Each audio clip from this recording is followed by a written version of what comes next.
The soft sound of pre-boarding announcements echoed through the airport as business class passengers were ushered aboard. Sofia Barbosa, a businesswoman known for her luxury goods empire, adjusted her designer handbag as she walked through the plane's exclusive entrance, her perfectly painted nails catching the glow of the lights around her. She loved the sense of superiority that first class gave her, the constant reminder that she had made it, or at least, that's what she liked to think. As she settled into her plush leather seat, Sofia watched the other passengers enter. Her brows furrowed almost imperceptibly when a young black man entered the cabin. He looked out of place, with his casual clothes and worn backpack. He's definitely in the wrong place, Sofia thought, looking away in disdain.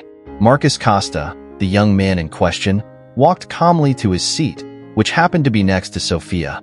He smiled politely at her as he passed, but the businesswoman only returned it with a cold look and a quick turn of her head. Marcus ignored the gesture and sat calmly, adjusting his headphones as he tried to relax before takeoff. The plane began to prepare for departure, the sound of the engines starting gradually increasing. Sofia fidgeted, gripping the arms of her seat, clearly uncomfortable with Marcus's proximity. She couldn't understand how someone like him, someone who seemed so out of place, had managed to get a seat there. A series of prejudiced thoughts ran through her mind, but she kept them inside, at least for now. As the flight attendants passed by, offering drinks, Sofia declined with a quick wave, still fixated on the young man beside her. She sighed, as if enduring a huge inconvenience. Marcus, on the other hand, remained silent, focused on his own space, not paying attention to Sofia's hostile posture. The plane sped down the runway, taking off smoothly as the cityscape disappeared beneath the clouds. The atmosphere inside the cabin was calm, but an invisible tension was growing between the two passengers. The flight had barely begun, but the energy between Sofia and Marcus already gave signs that something more was to come. As the plane stabilized thousands of feet above the ground, Sofia could no longer contain her discomfort. She glanced sideways at Marcus, watching his every move with an air of restrained superiority. Her mind was restless at the idea of someone like him sitting next to her. Trying to hide it, she fiddled with her cell phone and adjusted the silk scarf around her neck, but the tension she was feeling was undeniable. The first exchange of words came indirectly. A flight attendant approached, offering drinks and snacks again. Marcus asked only for a glass of water, thanking her politely. Sofia, who was watching everything attentively, didn't miss the opportunity to make a passive-aggressive comment. "Just water," she murmured softly, but loud enough to be heard. "I imagine the menu here isn't up to your usual standard." Marcus, surprised by the observation, looked calmly at Sofia. His serene gaze contrasted with the veiled sarcasm in her words.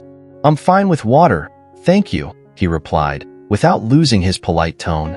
Sofia snorted, as if Marcus's answer had only confirmed her suspicions about him. She turned her face to the window, crossing her arms.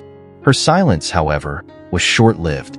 "I really don't understand how some places let certain standards fall apart like that," she said, looking around as if waiting for approval from the other passengers.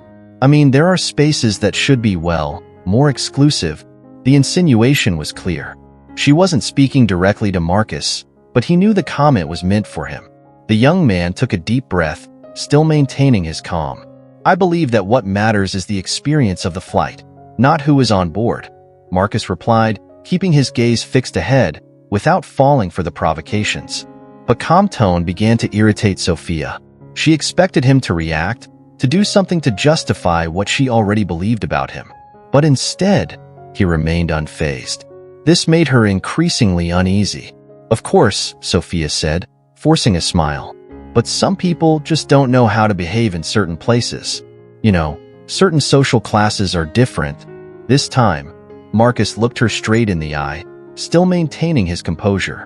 His eyes, though calm, held an intensity that made Sofia feel slightly uncomfortable.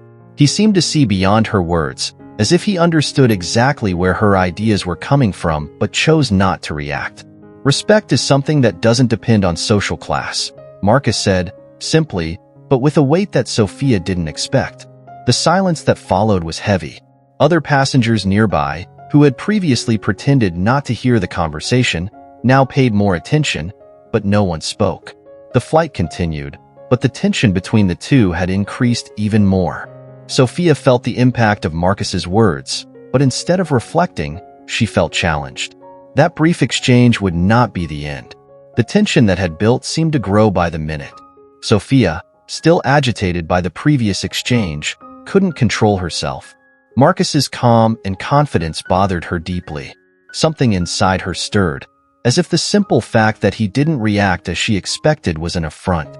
She needed to reaffirm her position, needed to make everyone around her see who she was, or at least who she believed she was. After a few minutes of uncomfortable silence, Sophia started provoking again, this time more directly. Taking advantage of the fact that the flight attendant was once again offering complimentary headphones, she launched a new barb.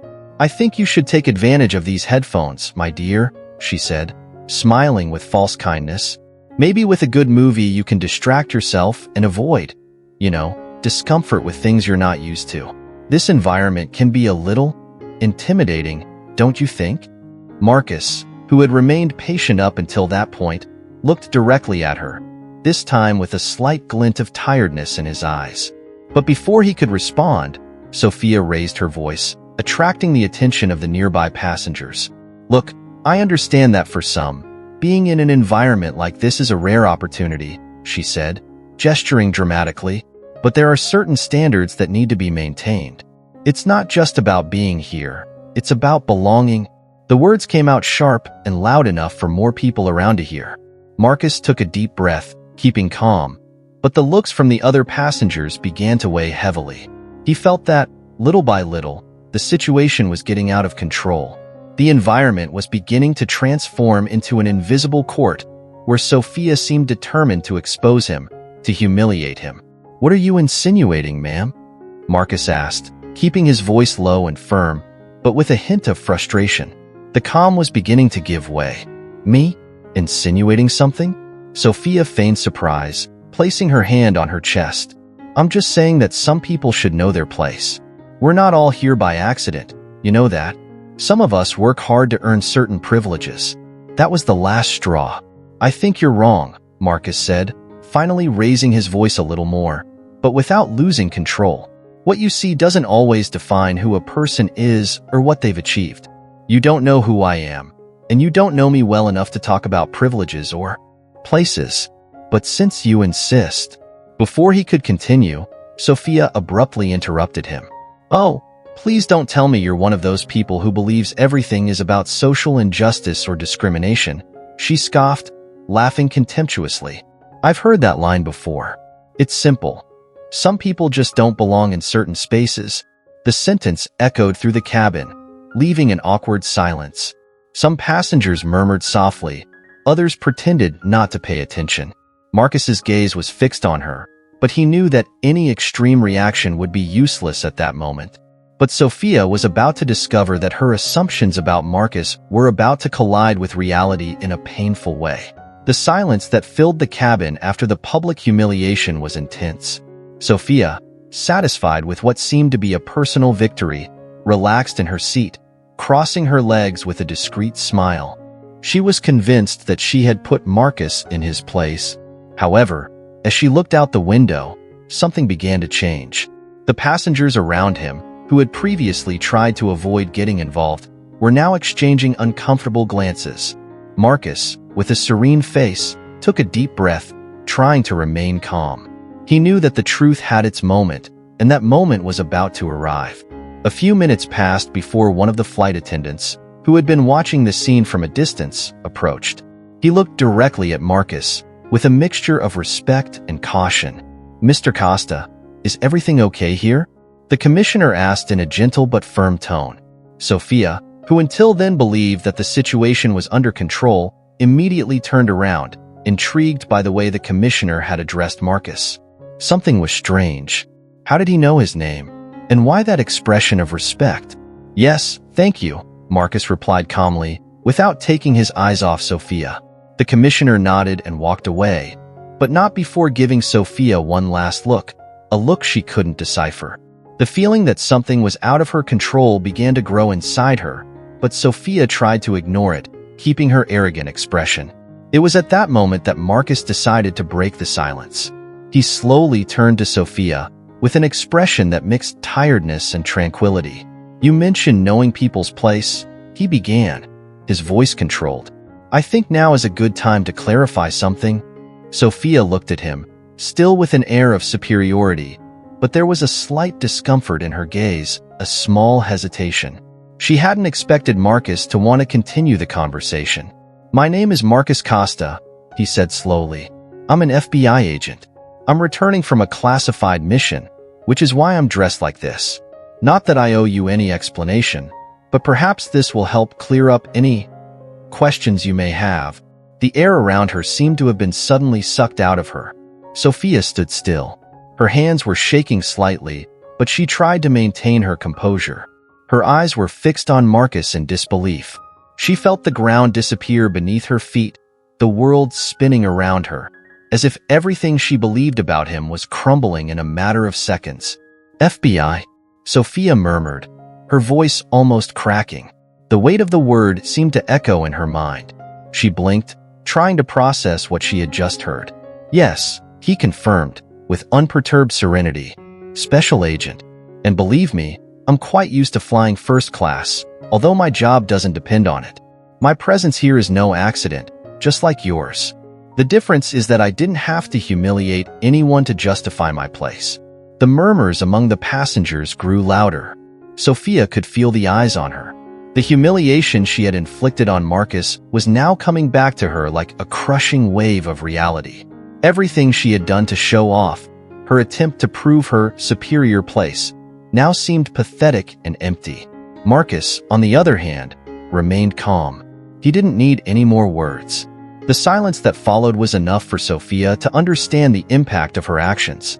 She knew she had made a terrible mistake, one that could not be erased with quick apologies or fake smiles. Sophia was still stunned.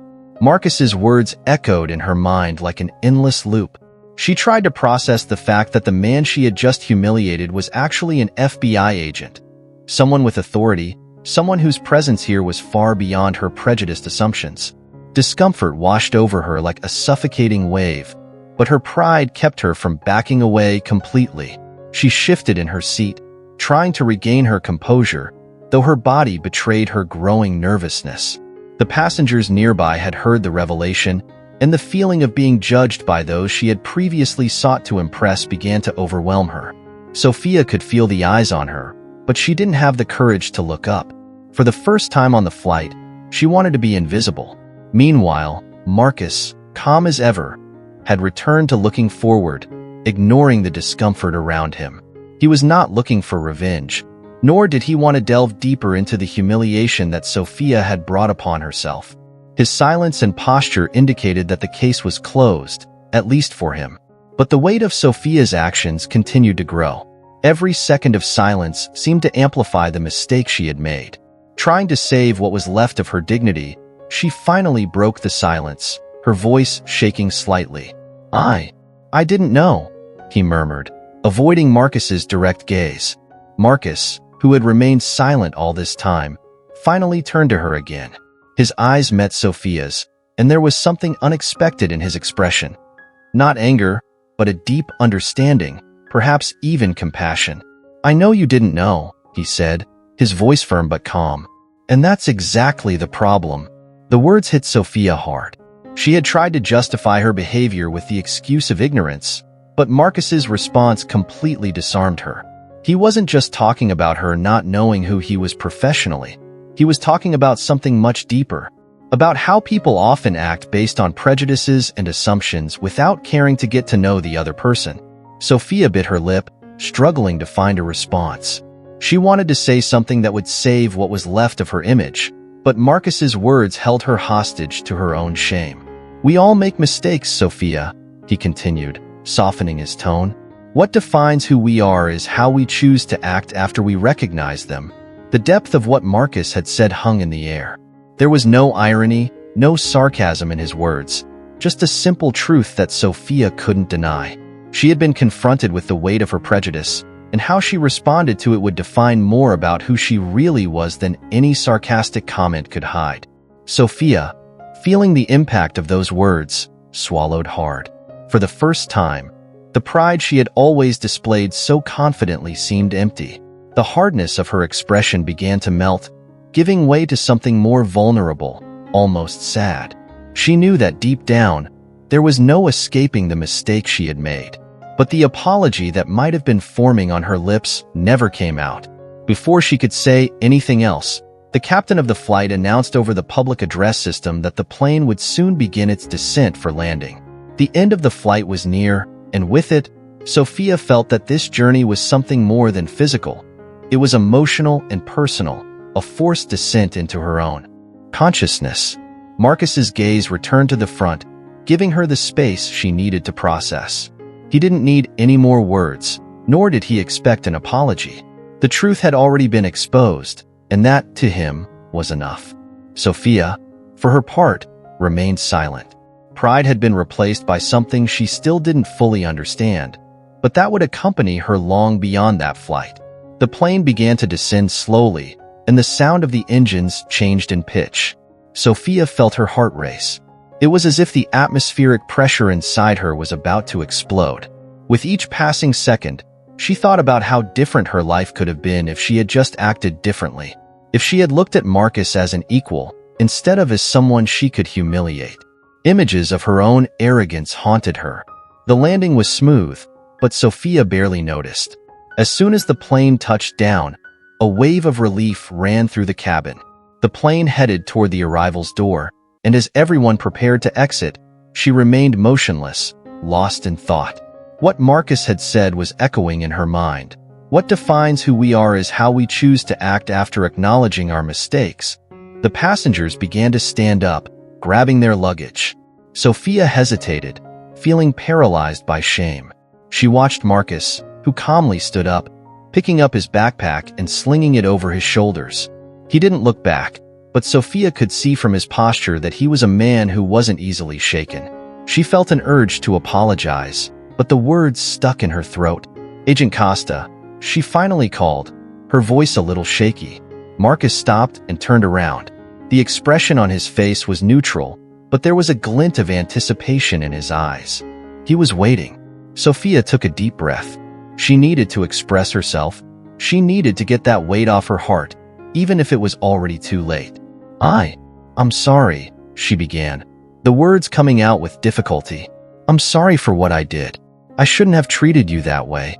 I didn't know you, and I shouldn't have acted that way." A silence fell between them. The other passengers were leaving, but the atmosphere between Sophia and Marcus was tense. Sophia was nervous, but also hopeful. Marcus seemed to be assessing her sincerity. He was not there to forgive, but to give her space to acknowledge her mistake. "I appreciate your words, Sophia," Marcus said finally, his voice calm. "What you did was painful, but recognizing your mistake is the first step toward change." There was something in Marcus's tone that made Sophia feel seen. She hadn't expected him to forgive her right away. She understood that recovering from her mistake would take time and concrete actions on her part. But hearing those words brought her a small sense of relief. "I hope that one day you can understand that we all have the ability to change, and that this change begins with how we choose to see each other," Marcus added, his gaze firm but not hostile. Sophia nodded, a small but meaningful gesture. She felt that their meeting had been transformative. The respect she now had for Marcus was genuine, and he offered her a view of herself that she had never considered. "Thank you for giving me this opportunity," she said, her voice firmer now. "I promise I'll work on it." Marcus smiled slightly, a smile that was not one of condescension but of encouragement. He was not there to point fingers, but to show that change was possible. "That's all we can do," he replied. "Take the first step and then move on." With that, he turned and headed for the exit. Sophia stood there for a moment, watching him leave. The cabin was nearly empty now, and the thought of what her life would be like from this point on filled her with determination. What had been a moment of humiliation had now become a turning point. Sophia stepped off the plane, breathing in the fresh airport air. The daylight seemed brighter, as if it represented the possibility of a new beginning. She knew the journey would be long, But acknowledging her mistake was only the first step. With every step she took down the airport hallway, Sophia decided that she would no longer be the person who hid behind a shield of arrogance. She wanted to become someone who embraced empathy, someone who sought to understand before judging. Thus, she began to walk towards a more promising future, a future where respect and understanding would prevail over pride and humiliation. Sophia left the airport with her mind still racing, reflecting on everything that had happened. The sun was shining brightly, as if to highlight the new perspective that was taking shape within her.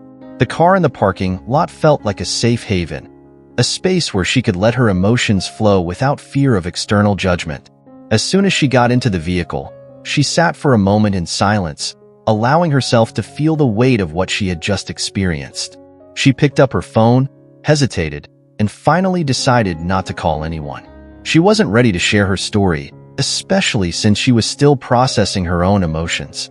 Instead, she started her car and drove home, where she could isolate herself and reflect further. During the journey, each stoplight seemed to be a reminder of her inner journey. The red lights were like signals for her to stop and contemplate, reflecting on how she could change her way of acting and thinking.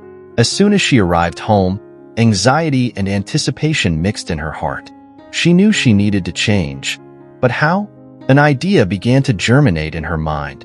Sophia picked up a notebook she kept on her desk and began to write. The notebook had become a confidant, a space where she could explore her deepest thoughts. She decided to make a list of things she wanted to change in her life, starting with the way she perceived the people around her.